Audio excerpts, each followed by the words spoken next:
16 after 8 on Morning News today on this Friday morning. Well, all week we've been looking at the crisis facing emerging market economies. Now, one of those countries is Turkey, with the currency, as we know, has plunged and prices are soaring. But there seems to be a positive. The country's tourism sector is booming. NCA's Shahan Ramkisoon has been in Istanbul, acting as somewhat of a tourist for us all week, joining us one last time on this Friday. So, Shahan, you wouldn't think so, but like we say, there's been a silver lining to this crisis in Turkey with the lira. And I hope you've been taking advantage of it.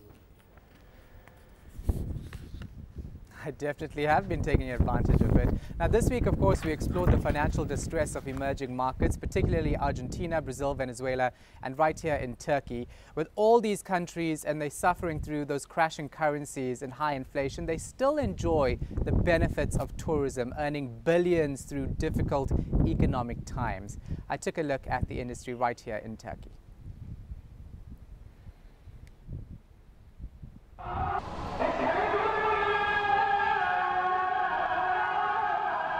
It's a charming contradiction to the sounds of this bustling city.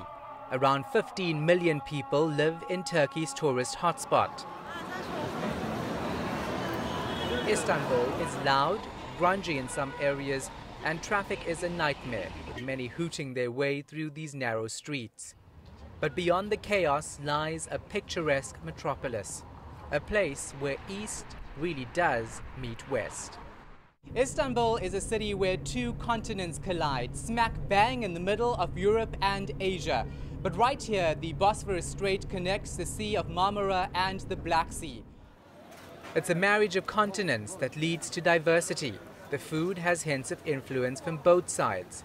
Food stalls line many streets. Some know all too well how to win over visitors like me.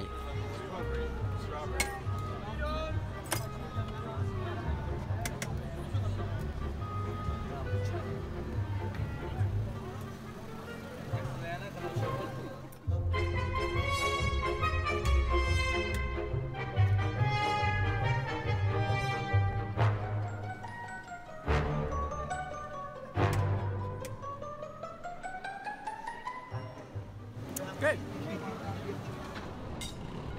The eclectic charm of Istanbul makes it a leading tourist destination. 32 million foreigners visited last year, earning the economy $26.5 billion. That figure is expected to climb to $32 billion this year. I'm standing at the entrance of a historic world site, a place once home to two religions. This is the Hagia Sophia, still standing tall for about 1,500 years. Built on the ruins of two churches, a mosque emerged. Now a museum for people around the globe to admire. Its rich history and architectural wonder makes it the top tourist attraction here. There are an estimated 90,000 mosques in Turkey, symbolic of the religion here. The state says 99.8% of its citizens are Muslim. Mosques are part of the attraction, breaking the monotony of trees and office buildings with ancient designs that stand out. Naturally, I bumped into South Africans here. We're basically here just to tour and have a lot of fun. Try things that we've never done before. We've actually been married for 12 years. So, second honeymoon. Now, obviously, the currency issues here is something you know about. You took advantage of it, right? Yes, it's made it a bit more attractive for us. But I think the main reason for us coming here was more to experience the culture, the lifestyle, and also the blending of cultures as well. Because obviously, Istanbul and Turkey has a lot of history.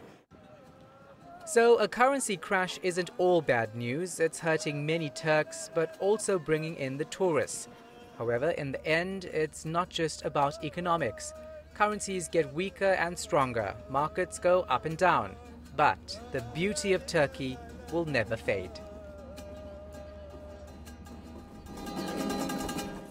So Yuveka, of course, as you can see, it is a lot of fun to be in Turkey, and that crashing lira, while bad for locals, really good for people coming from abroad, including us from South Africa. I've had so much ice cream, as you saw. I've had so much bread and cheese that when I come back, I have to be on that strict diet. And I'm telling you what, I am not going anywhere without a jacket on, despite the heat in South Africa, because I really need to hide those kilos that I picked up here. But what do, right? You have to enjoy a country because of everything it has to offer. Well, not to say that there wasn't a gym at the hotel where you're staying, Shahan. You know, there's really no excuse for that. But I'm assuming that chocolate is going to be very cheap. So you actually have no excuse not to bring me my chocolate when you head back this weekend. All right, send me your order. I'm going to be WhatsApping you now. So great to see that you've actually taken advantage of that. I mean, we put it down to helping the economy. We do it for the Turks, right? Yeah, definitely. We're helping the economy. We're giving people jobs, helping them keep their jobs. So that's why we're here, spending our money, having a good time. And of course, doing our job, because that's what we did the whole week. We told you the financial crisis that people are enduring here. People say it's not a crisis really, because when you speak to them, they're also proud about it, the country in particular, and how they're getting through it. So it's interesting being here. It's interesting speaking to people from a different country about how they managed to get through a difficult time. And I tell you what, Yuveka, we can learn a thing or two about being optimistic during those difficult times from the Turks. All right, thanks very much, Shahan Ramki.